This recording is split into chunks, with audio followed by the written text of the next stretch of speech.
Negroes, sweet and docile, meek, humble and kind. Beware the day they change their minds. Langston Hughes. Hello, creators. Well, we're back for another episode of Red and the Titans. I'm Red, and I am so glad you're here. In this episode, we discuss the great poet Langston Hughes, as he serves as the foundation of our journey together through his poem, Beware of the Docile Negro. In this poem, we'll discuss the poetic motion of fear, food, and the frequency of your mind.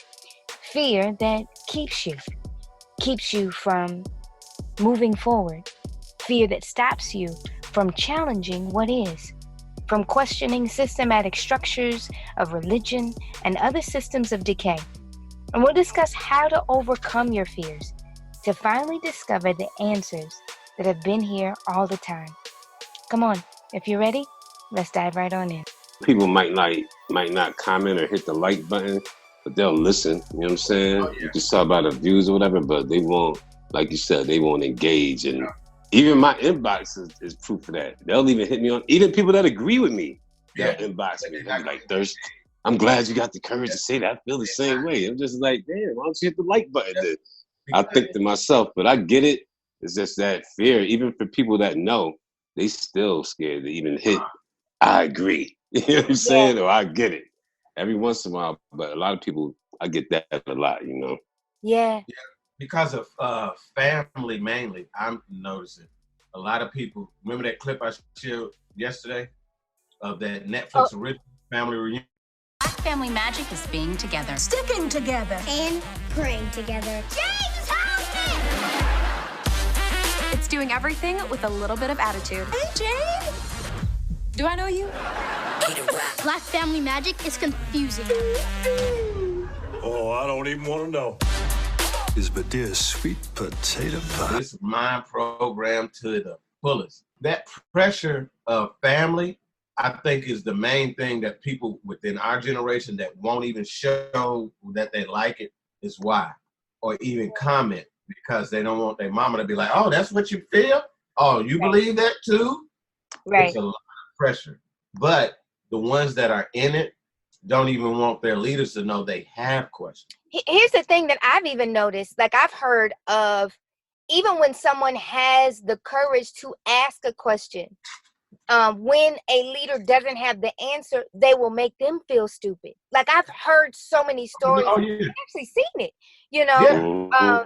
And so you don't even ask questions because you fear of being ostracized or condemned or embarrassed. That really continues the fear. It continues the fear. I think a lot of people mistake doing what their parents have done is like a sense of being loyal. You know what I'm saying? Yeah. When it's really not, you know what I mean? Doing something different is okay. They feel like they got to do what their parents done in terms of, that's why they won't engage or even like think different about certain things like that. And even if they know, like, yeah, that makes sense what they're saying, but like John was saying, that family thing is, to get outside of that shit is. I don't want to make nobody feel, but no pastor make them feel not knowing. Right. We don't want people to feel shamed or embarrassed because you are where you are because of the system you were born in. Okay. So that's not the goal. And here's the thing, Thurston, I like what you just said about the feeling of loyalty towards family. But for me, it's like if I was doing the same thing my grandmother was doing, that should be an offense to her. Like if I was, here's the thing that I don't seem to get. I watched my grandmother, and my grandmother was a pastor. My grandmother was a pastor in an age, like in the 50s, 60s, that era, and was called all kinds of names. But what I learned was her path and her process. It's not the message that she preached. It's the fact that she was transcending even though people didn't agree with it. So for me to preach the same thing, that means, Kesey, you didn't learn the lesson that she taught. And her life was such to where she was ostracized from her own family because she chose to make this path. They called her a heretic. They called her all kinds of names. But by the time she was 100, they called her a great woman of faith and named a street after her. So like for me, it's we can't follow the same path. That's a dishonor. You just touched on something big, because that's why a lot of people can't channel for real. They can tap into the spirit of somebody, which is just their consciousness here in the flesh. But that kind of channeling, when you can say this ain't about you in the body, right? You can get more knowledge from that person, because from the other side. Yeah. Now you got to teach them how to really conjure and really contact their relatives who are on the other side, if they were even able to cross over. Yeah. And when you do that, you can help them cross over.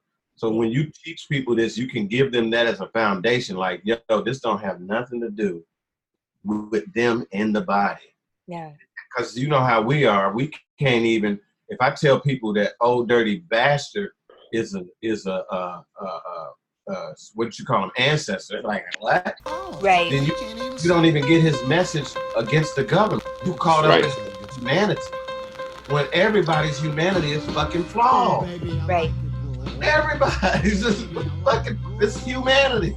Right. But you got that idea of good and evil. You just this one down. But it's all perspective on how you view what they did. When we get beyond what our relatives body, even the ones that are alive, we can receive a whole lot more information and real knowledge to transform and change shit.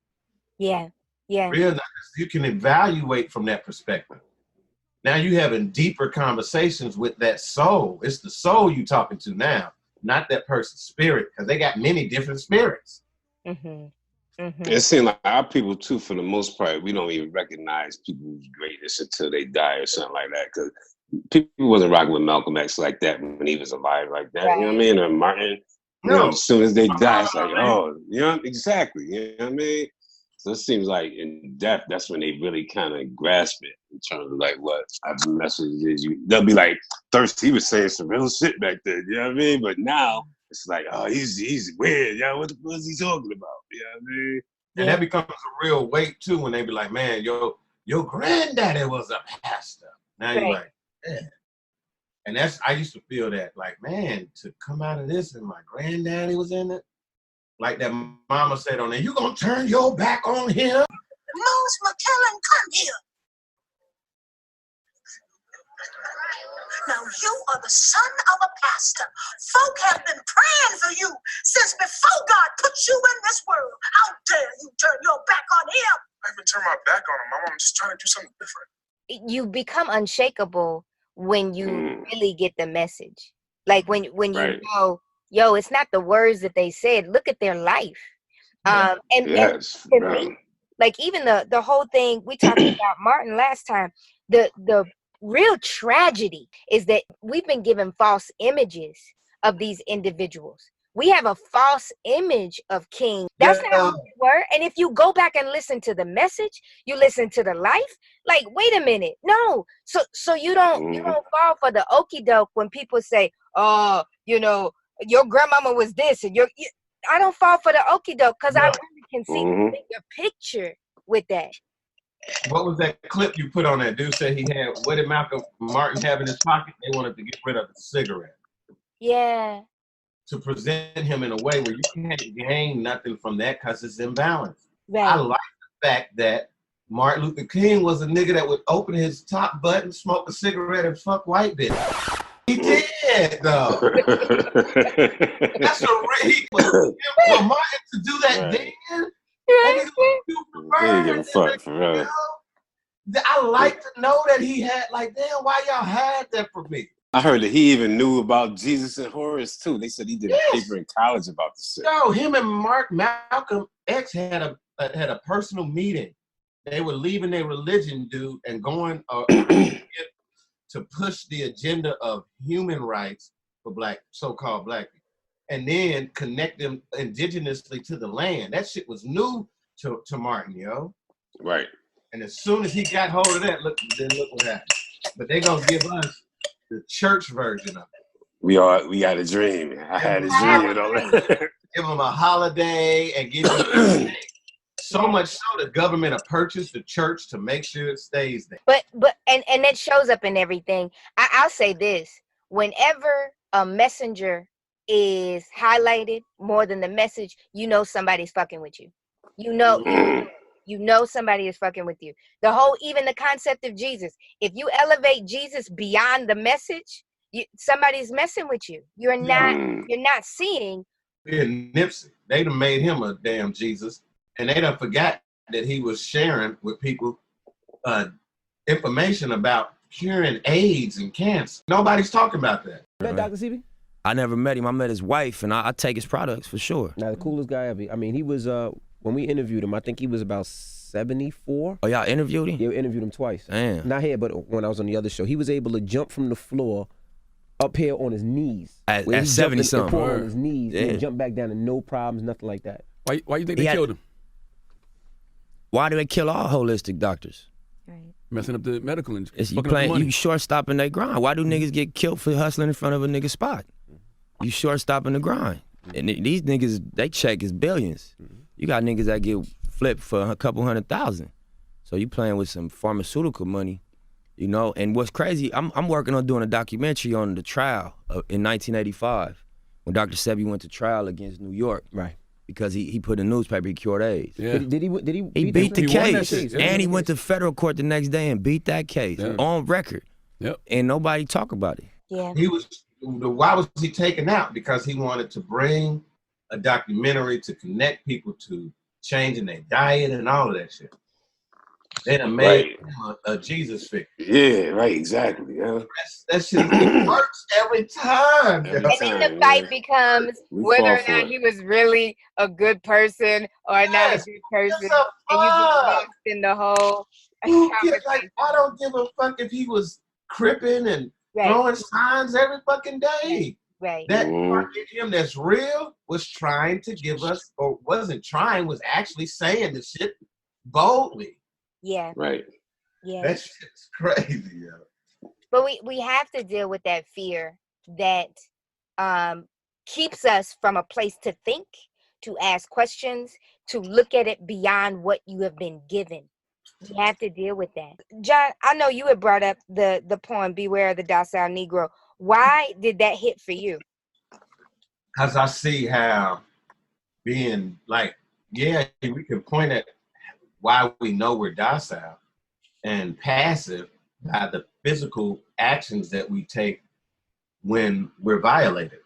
But that's the last part of that passivity. It starts in the, like, that shows you how mentally dead we are. Yeah.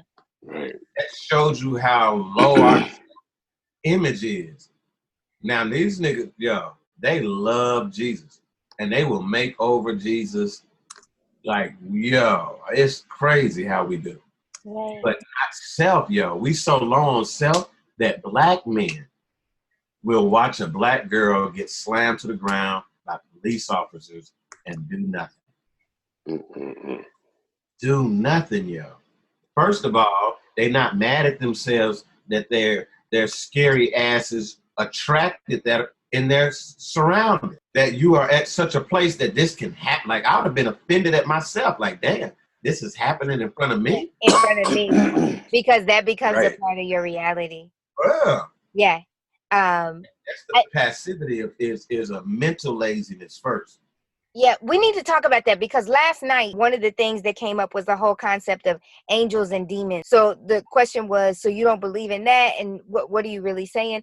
And I feel like there's even so much more that we can explain with that in terms of the projection, what your mind projects, whether that is what you consider an evil moment or a divine moment that your mind projected that. The thing that comes to my mind, and I wish we had talked about it last night, but it's okay. When the lady was talking about angels and demons, I was like, well, yeah, I've played with angels my whole life. You know what I'm saying? Because that was a part of the program that I was taught.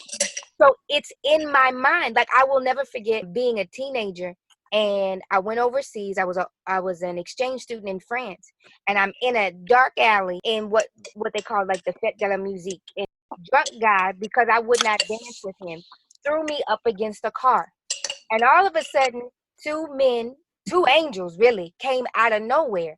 One was like 7 feet tall. Like, I mean, he was huge. The other dude was like 5 foot or whatever. They came down this back alley, said something to the dude. The dude ran off. They asked me, "Are you okay?" They took me to go get something to eat, and they made sure I made my way home. Why? Listen, those are angels that I brought into the situation. Because we have to break the religious interpretation of angels. When they think of angels, they're not thinking of something that you project from your mind. That's literally, honestly, that's your demon. That was really your demon. Both. But the angel and demon is the same thing. Exactly. Both. And they're both projections. So that was both my demon and my angel, because it was the aspect. I created both scenes. And that's what I want people to understand. Both aspects. Because in my program, being in a dark alley equals trouble. So what did I do? I projected trouble. But I know in my mind, that was an angel. You know what I'm saying? I can bring an angel in the moment. So I brought the demon and the angel. So let's find another term for the two, because for the angel and the demon. Yeah, because the religion perverted to the point where when you say angel, people automatically thinking that the being is an angel. I think the second way to do it is projection. It is just it is your projection. Your entity. Yeah. You create entities. Just like they show us on TV, they're putting a 5-point star in a circle. You got melanin. You do not have to do that. They got to go get ashes from a dead person, put it in the middle. They got to work alchemy on a physical level to create a golem. Right. They do that. They literally do that. And that thing has a short lifespan. Yeah. We're so disconnected. Black people look at that and be like, oh my God, what kind of power is that? Yeah. That's demonic power. It's not, it's power. But they don't know you as a Black woman, the power that you have and your ability to create using that 5-point star in a circle. That's the symbol of the aspects of your mind. Yeah. You created an entity that has a short, in this physical, short lifespan. Yeah. It shows up and finishes the deed you send it to do, and then it goes off. Right. I think, here's the thing. You can keep it or you can leave it, as long as you know it's always yours. That's my thing. Like, because I can call a demon if I need one, and I can call an angel if I need one. It just depends on what I need for the day. I'm the one that's doing. I'm the one that's doing the calling, and that's the thing that we have to understand. You are the creator of your reality. So when foolishness shows up in your reality, you have to check and see why is that still in your mind. So if because there comes a point where you no longer need salvation in any form. You don't even create an experience where you need saving from. You know, I feel like that's where we're going. In our mind, where you control your mind so much that you don't equate, for me in that situation, you don't equate a dark alley with trouble. Like trouble can't show up. You know what I'm saying? That's my world. Yeah. Right. And two, I see with being docile, we have to help them see how that leads. Like now, you don't hear, like in the old days, they were rowdy with it. You know what I'm saying? Like that lady you talked about who said, the man on the pulpit says, God didn't do that. And she turned around and said, oh, yes, he did. That was my great-grandmother. But Thurston, let me tell you the story. My great-grandmother, and she said, she got up there and she said, there was a man on the radio that was speaking against women preachers. And she said, Lord, I said, get him off the radio. She said, the man had a heart attack and ended up dead. And the pastor behind her said, the Lord didn't do that. My grandmama said, yeah, he did do it, and went on preaching. So you don't see that type of attitude today because they're docile now. Yeah. So person coming into church and shooting, I wish at least they would be like, Lord, kill him. Yeah. Right. They don't even have that now. Yeah, how in the world is that possible? And you call it the house of God? Yo, Do you think your great grandmother and them black women back then, shit like that could happen? Never would. Never would. Never would. They still would have gave Jesus the credit. They still would have gave Jesus the credit. But it would have been them. They would, because they was, like she said, oh, get them off the radio, whatever you got to do. Yeah. Get them off the radio. They don't have that attitude no more. But it's been sucked out. What that tells me then, back to the fear piece, then the real fear is the fear of our own power. That's the real deal. That's definitely of our own power. Scared of themselves. And that's real. That's why you scared. They feared demons too, because they feared that, you know what you call it, the saint and the savage. The saint and the savage, yeah. The dark side of themselves. Yeah. Like when I said last night, I know that I hope for one person if it could break them free from the idea of guilt and shame. Like, I'm not ashamed. I used to be ashamed of what I did in the past. That was me.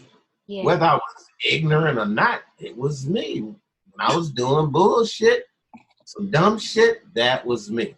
But I don't feel shamed about it. I don't feel guilt about none of the dark shit I did. That was me. If they make me hate that part of myself, I can't learn anything from it.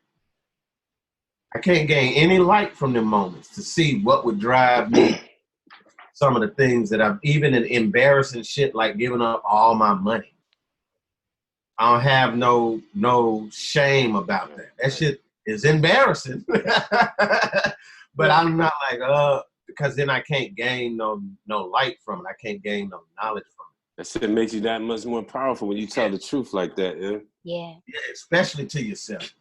Hell yeah, you know what I mean? And I think, and in fact, because I think about it, like some church people I know that I might talk to, like they might be like, yeah, let me, sister such and such, back in the day, I can't believe I feel they hold on to things. And I'll be thinking about those conversations and I'll be listening, I'll be like, I bet you the next family is having the same conversation with somebody else. Yeah. You know what I'm saying? Holding on to shit that don't even matter, you know what I mean? Remember, there's a scapegoat. So the scapegoat, everything got two sides. So if there's a scapegoat, then that automatically means that I'm always gonna throw responsibility off of me. Right. Which is why gossip is so big in the church. Mm-hmm. That shit is heavy. Because it's always pointing to, that's automatic. Jesus is a scapegoat. How you gonna give people scapegoat and then try to keep them from backbiting and pointing the finger and blaming? That's the other side of the coin. Right, because if you have a scapegoat, you can't take responsibility. You can't. If there's always a devil, if there and a Jesus, that you can't take responsibility. No, it's impossible. You have a scapegoat. Yeah. You got Jesus. So she walks in the house, the Rev says, "Another dress? You bought another dress? This is ridiculous. That's the third dress this week."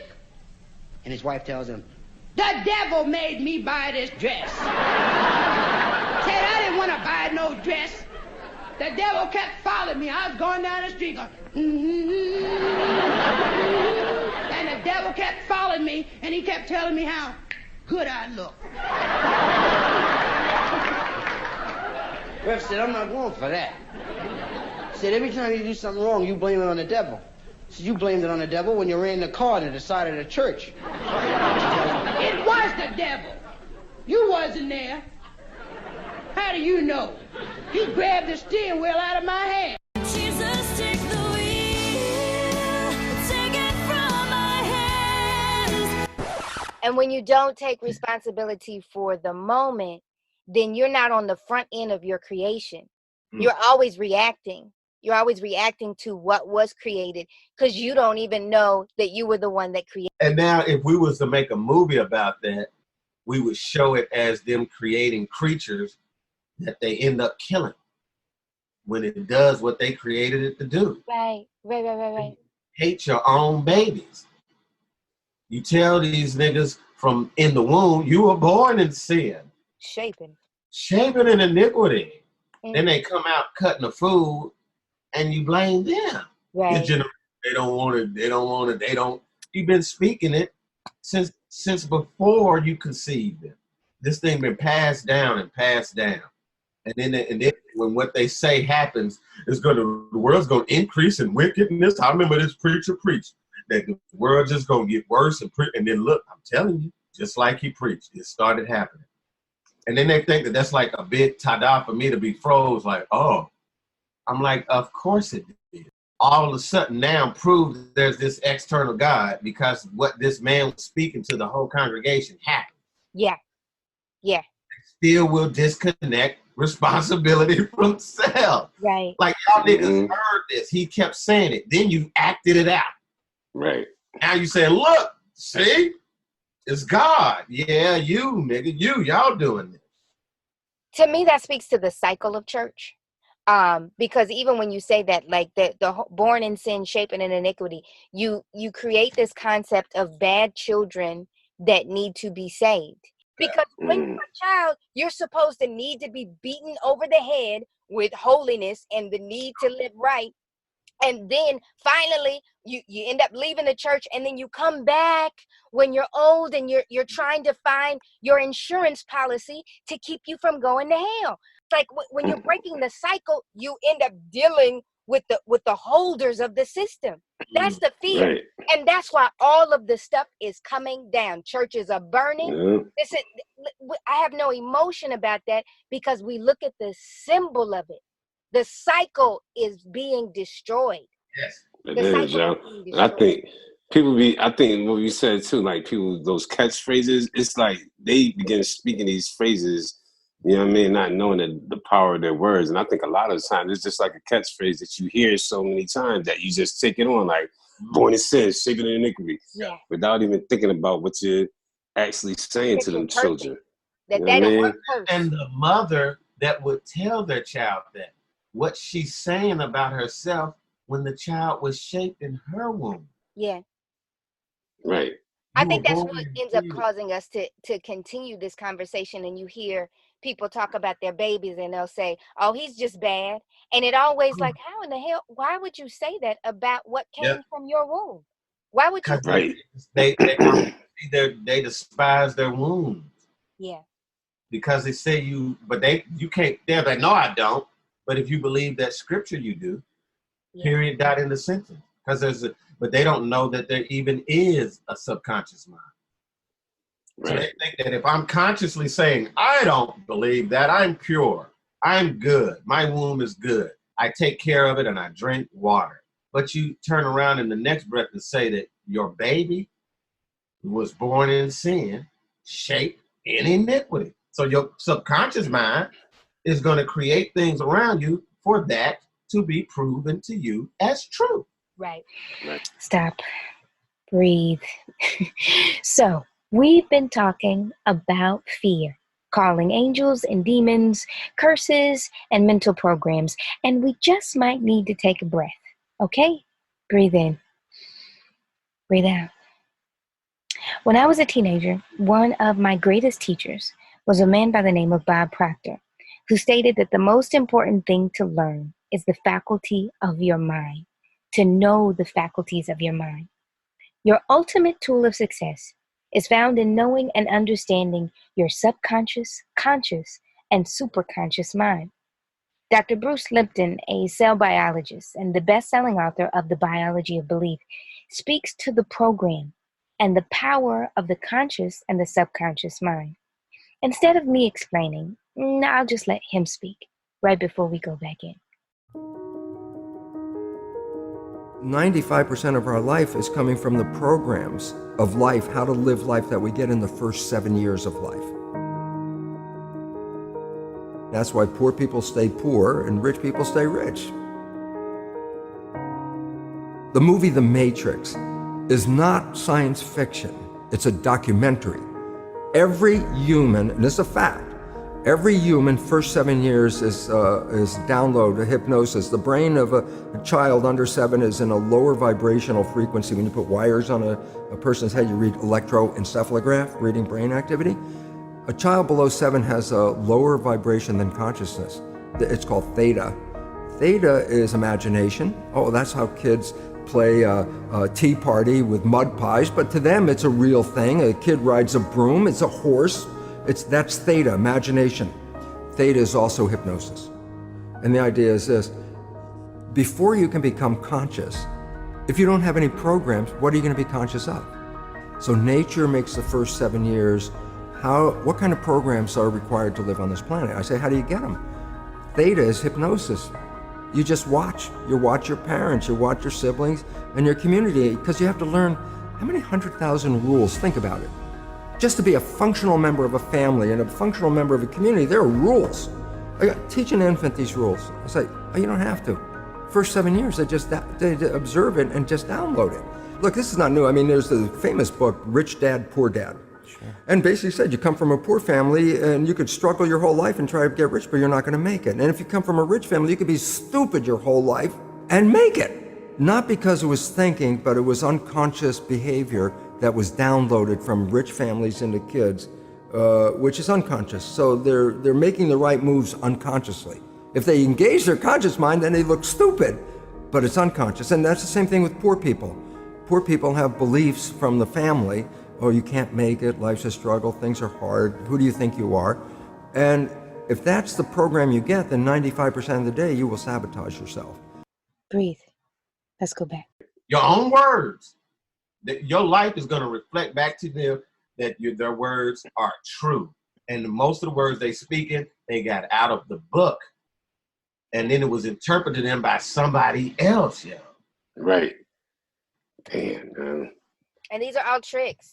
Like I really want to. I call them trick scripts, like trick scriptures. Like and it's, to me, it's like if you could see that in a movie. One of my favorites is, you know what I'm talking about? Sixth Sense. Sixth Sense. Like that's a trick script right there, where you think that you're watching one movie, and at the end you realize, you were watching a whole different film. People do that with scriptures and all that. Like you think it's one thing, but if you step back and you look, no. There's a different symbol that you just missed, and and people are using it as tricks for you to curse your own self.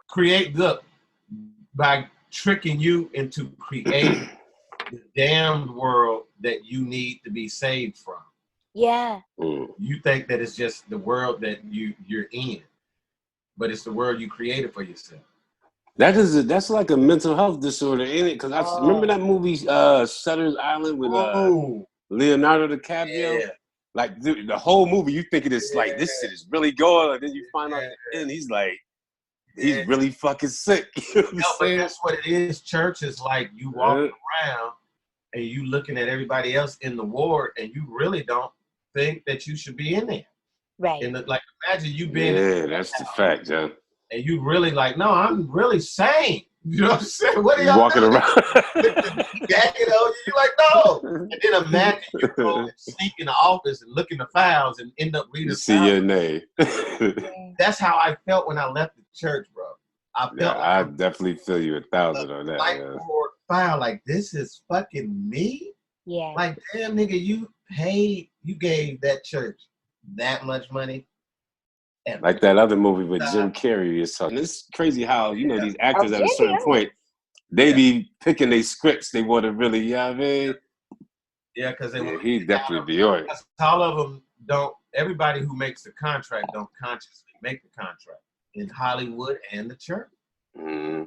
And the church. They don't know when they're repeating, I was born in sin, shaping in iniquity, that they sign their name on a contract in the spirit realm. They don't know. Right.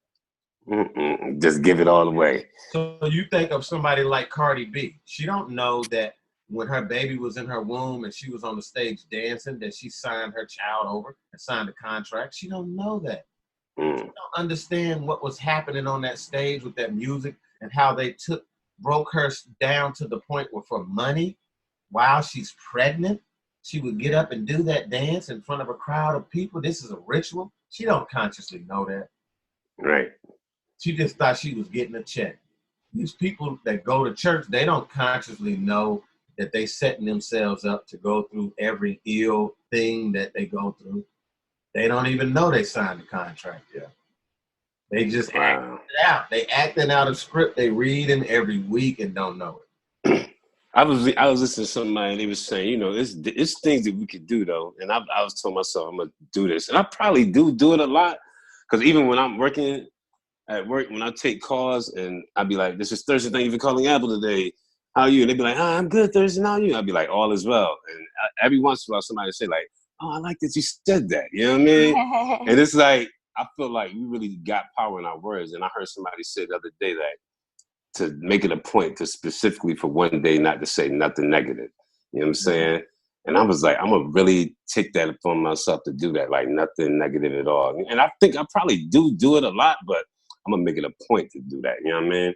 Yeah, I think that's powerful. I think too, even taking a point to have a verbal fast, because like to really, like, because we'll fast from food as it relates to like knowing, like being conscious about the food that we put into our bodies, but also taking a fast from the words that you speak, so that you consciously are aware every word that I speak is creating something. So I'm real choosy with the words that I speak. Yeah, my girls do that. So we had like put a rubber band on your wrist. Yeah. Say these self-destructive words, you got to pull it and pop it, because that's a way of mind control through trauma. Yeah. They on television, and you just causing a shock to yourself to correct the behavior. So like I preached a message. I preached a message in Alabama and gave everybody a box of rubber bands to do that very thing. Doc. Are you serious? I surely did. That's hilarious. Here's the truth, though. That tells me I have not changed. Y'all just didn't know what I was saying when I was saying it. I know. While we was conversating that you wasn't in, or we wouldn't have been there as close as we were. Conversation we had. I left them with a box of rubber bands for the altar call, and everybody came and got a rubber band for their altar call. That shows the power of yourself too, right there, just by doing that. You know what I mean? We need to bring that back, yo, and use that. Help them embrace the idea, which is going to be new to them. Like, I like that you always bring up that the mind is a computer, so so they can get it. Like, whatever the program you put in, yeah, right. That's all that it can do. That's it, yeah. That's all it can do. And then you have to be aware that if you grew up and your parents were not conscious, and this isn't a judgment on that, but if they were not conscious, you were picking up their program as well. Like, so there's stuff that you don't even, you're not even really aware of, that you need to work out of your system. And it comes up in your reality. It shows up in your reality. That's why they got to be indifferent, because it's just outdated. If you're indifferent, it ain't got nothing to do with right, wrong, loyalty. Right. Why the hell am I operating on this program still? Yeah. Right. Might have had a different purpose for our parents' generation, because it was a different time and day. Yeah. So the questions that we're answering, maybe it wasn't meant to be answered in their day.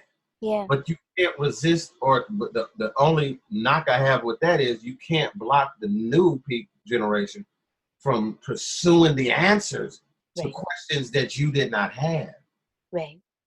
Right. Because we are in a different age. And we left the age of belief. We entered in the age of knowing when the information age shifted. So the moment we had like access to the internet, you got access to Google.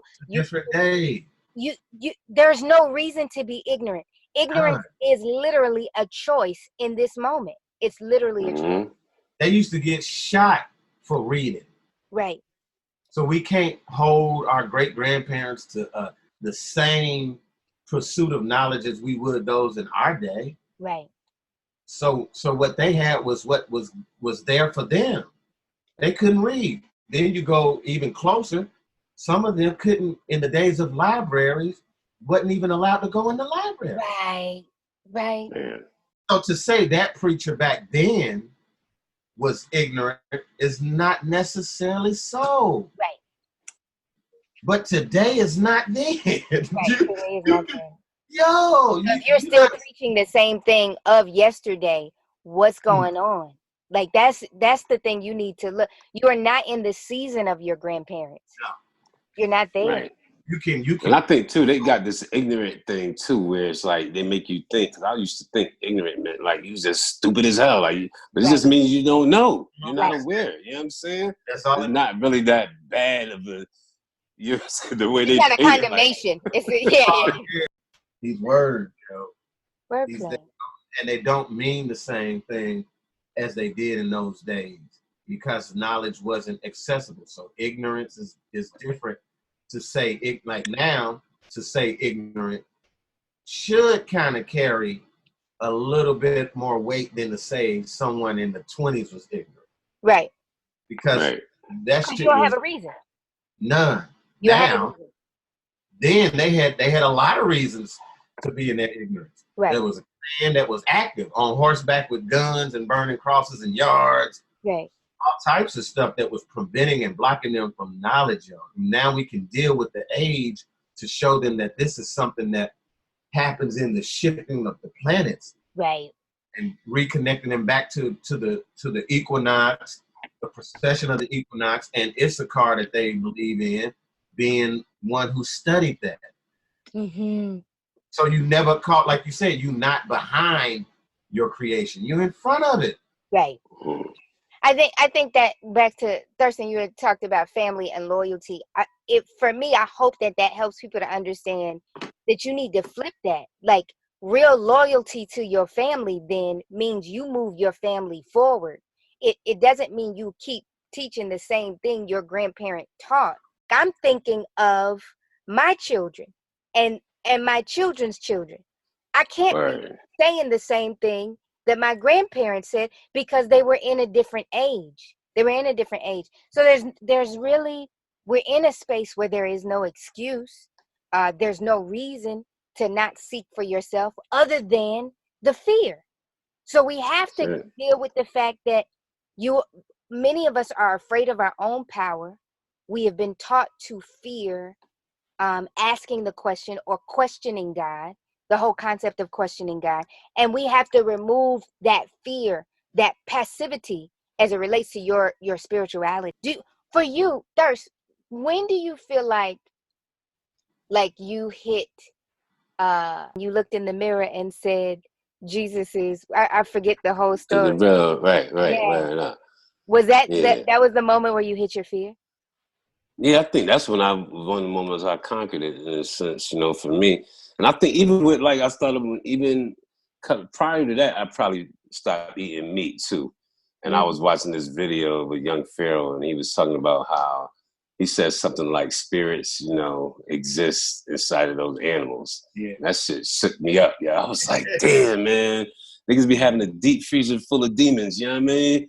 Or bad or spirits or whatever, not even knowing. I was just like, when I thought about it, and I was just like, if I'm really gonna be about this shit I'm talking about and the way that I'm thinking, I gotta walk it all the way out, y'all. It just can't be half step. And then just starting doing research and shit, finding out about the meat industry and all that, and I felt like, like you said, if you know better, you do better. And I was like, I gotta stop it. I don't care what nobody says about it, what it looks like, because I used to look at Russell Simmons and be like, what is he talking about, y'all? You know what I'm saying? Yeah. To hear his messages about KFC and all of that.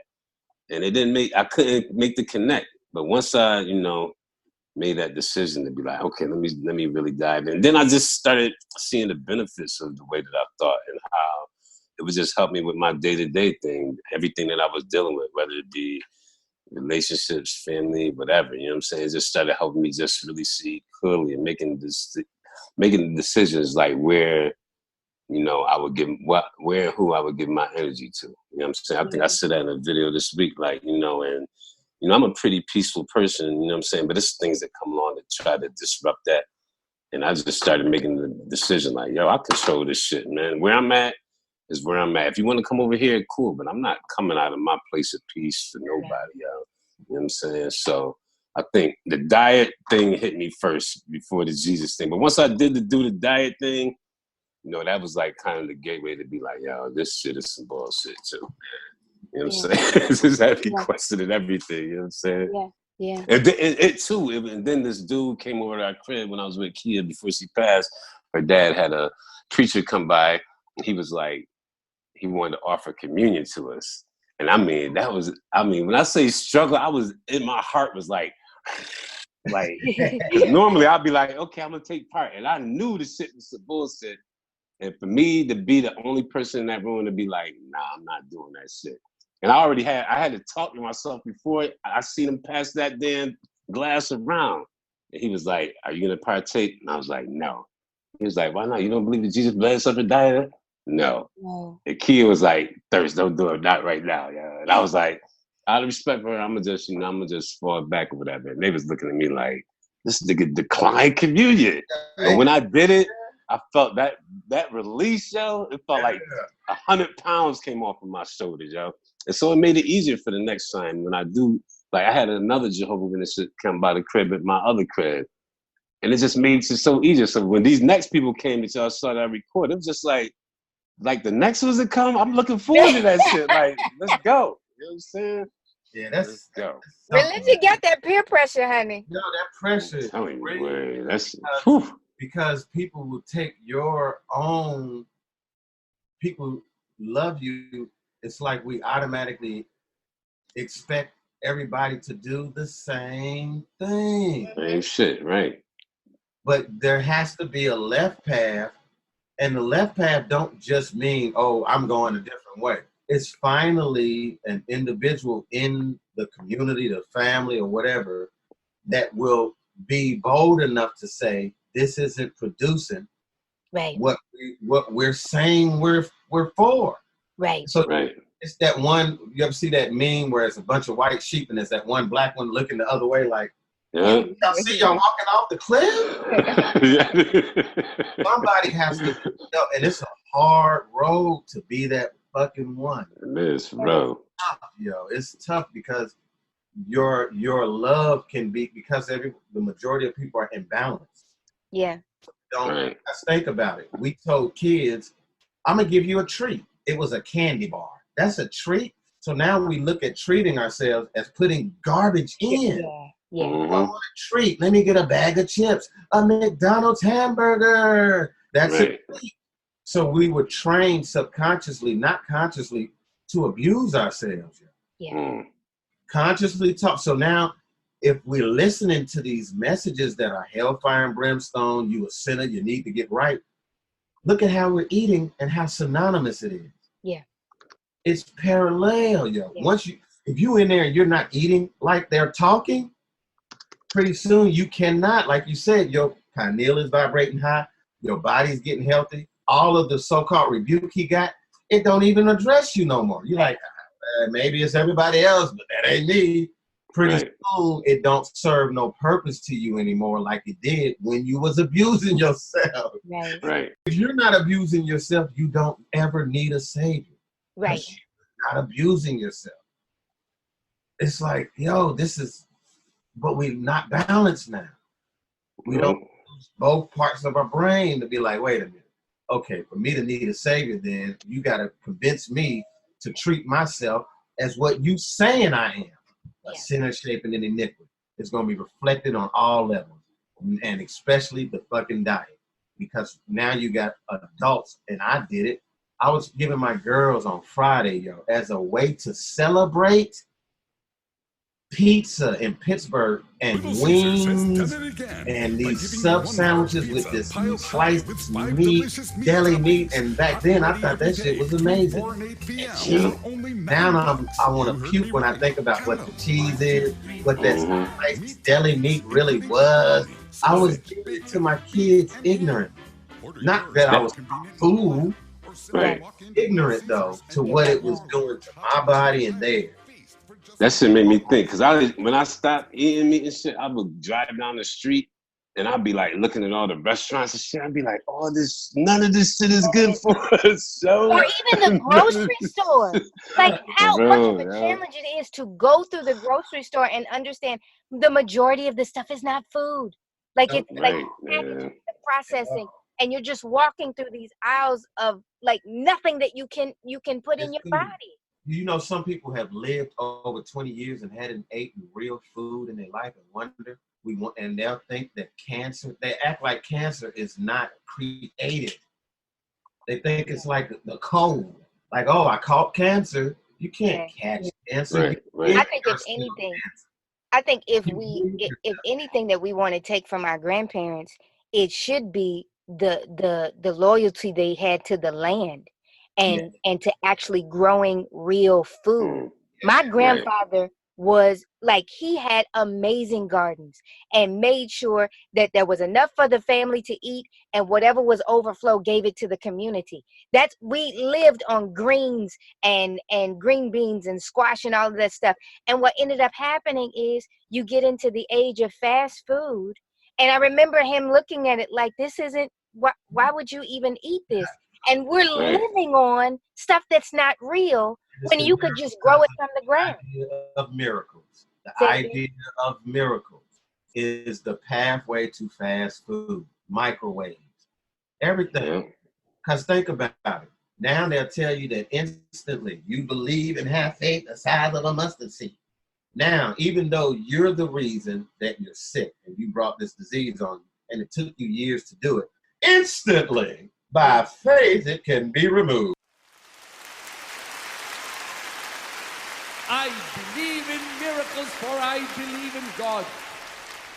Now give the Lord a mighty hand of praise as the choir sings.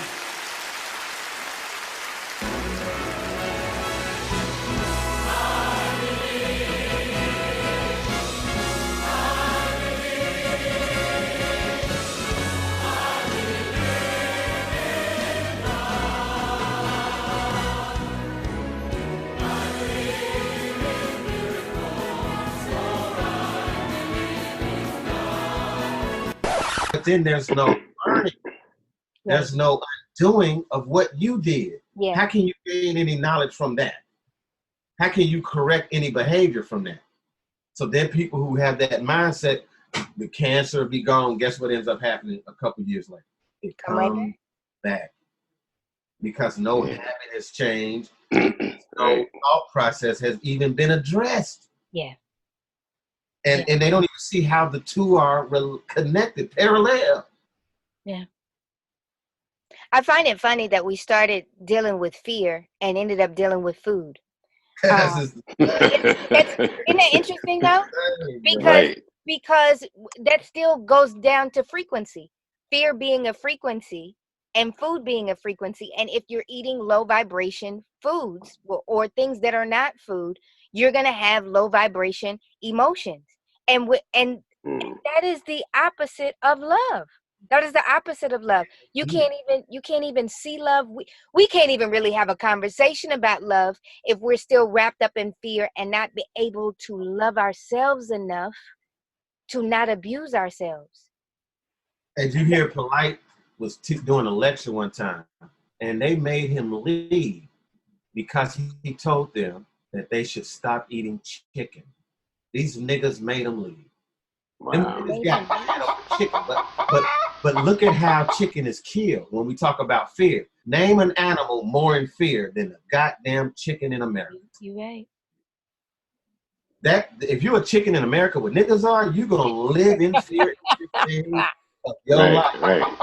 Niggas gonna get your wings, they gonna get your legs, your breasts, and look at how they kill these chickens, yo. And people don't think that that is transferred into your body, the cells, the memories is held in the cells of this chicken. You would eat that. We thinking like all the things we talking about is really like a lower vibration and thinking, right? So it's like, how do you change that? You know what I'm saying? But with that being said, because people will say to me, I don't know if I could do that first. I don't know if, and they really telling the truth. You know what I'm saying to themselves? But it's like, how do you get people to change the lower vibration of thinking? You know what I mean? That's eating. Yeah, that's definitely the only action we can't get in their subconscious mind. Right. And we can only come through the back door by changing what's keeping the vibration low, which is their diet. And that's what got me to the point to say, Jesus is real. Yeah, right. I had to go to my diet first. Once I got there, I was like, all right, okay. Yeah. You know what I'm saying? I definitely think I was in fear, yo. When I left, I was still eating like I was eating. And I was scared, bro. I was frightened. I was 240, yo. I was 240 at one point. Really? Yo. What? I can't even imagine. I can't even imagine you that big. Listen, man, I looked in the mirror one day after getting out of the shower. I was like, yo, this is ridiculous, Thirst. Like, you got to tighten up, man. You know what I'm saying? Definitely, that diet is really a gateway for a lot of people to get out. You know, they won't even admit it like that, but if they take that, you know, they'll get everything else to start connecting. Yeah. You know what I'm saying? Because that's what definitely worked for me in terms of how I got to that point. I love it. I love it. Listen, we're gonna do a round robin because I feel like the frequency, this comes down to frequency, that fear, what is holding you back from asking the questions, what's holding you back from seeking out new information beyond what you were taught, is connected to what you're putting in your system. So if you could think of one last thing you would tell people if we were to walk away right now, what's the most important thing as it relates to fear, food, and frequency? What do you want to say? False evidence appearing real. You know what I'm saying? That's fear. So if I'm feeling it, that means something in front of me that's causing it is not real. Yeah. So then I lack knowledge. Same thing with food then. So if I lack knowledge and I'm fearing something, then the things that these people fear that are called sickness and disease is tied to another F word, food. But you lack knowledge, which is causing the illness and diseases because they fear their own power, yo. If they go into the darkness, like him reading the book by Elijah Muhammad, is walking into the darkness. I got in trouble having the Final Call books, but I had to read it anyway, risk getting in trouble. One time I read where he said the black man been on this earth for millions of years and is the creator and supreme being. I'm like, what? I never heard anything like that. It made me feel different about myself. Mm-hmm. I always heard that I was a sinner, yo, saved by grace. Yeah. I feared knowledge that told me otherwise, yo. Otherwise, only because I didn't know. You know what I'm saying? If they walk into darkness, if they go into fear, if they just pierce it, if they find themselves with some kind of condition like cancer or whatever, then go into the darkness. Dig into the information that you do not know. Yeah. Learn something, well, really, I don't like learn. Discover something new, which is nothing but a rediscovery of your own power. That's it. Good stuff. Good stuff. Right, John. I definitely concur, man. I think, like you said, it just really starts with the way you think, you know what I mean? And you can't let those thoughts have you in fear, frightened, and things of that nature. You know what I mean? And you got the opportunity to make the decisions you want to make, you know what I mean? And make your life be what you want it to be. And the diet is definitely an important part of that. It definitely was for me in terms of like just changing, you know, how I ate, you know what I'm saying? What I put in food, even for my children now, you know? Like I was telling you the other day, we were in the grocery store and I just picked up a slab of ribs and just holding it. And everybody was like, oh, you see this? Like, there was a point in my life that I was just, you know, I wouldn't even think about it like that. But, you know, people be like, you being too deep with it. And I'm like, oh, it is what it is, man. You got to look at it like that, you know? Just I want people to know is, you know, it's another vibration of thinking, like we saying, get into the higher vibration. And somebody even asked me, how do you know that? And I'm like, if you take your hand and go like this, like in front of your face, if you do it slow, you can see your hand. But if you move it like that shit is a blur. And there's things that move it at a way higher vibration than that you can't even actually see with your own physical eye. Right. You gotta know there's way more to know, a whole nother dimension of thinking in terms of what we do. And we gotta, you know what I mean, make those choices, man, to live our best lives. Yeah, and that is a choice. That is a choice. I love it. To be on the front side of creation means you take charge and you take responsibility for that. And I celebrate the fact that I'm sitting with two titans that did that for themselves and for your family.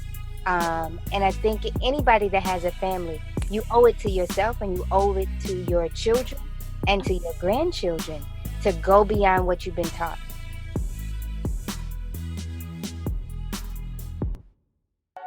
I used to want to change the world. I changed my mind, and my world did too. Red. You've been listening to Red and the Titans, where the mission is revealing divinity, expressing divinity, and the death to everything else. I want to finally take note of the United Negro College Fund, who for the past 3 decades have been holding the motto, "A mind is a terrible thing to waste." Because it is. It is actually your greatest tool to create. So to that I say, take the time to use your mind today, to breathe, to question, to meditate, to use the greatest tool to create a world exactly as you dream it to be. Until next time, see you later, creators.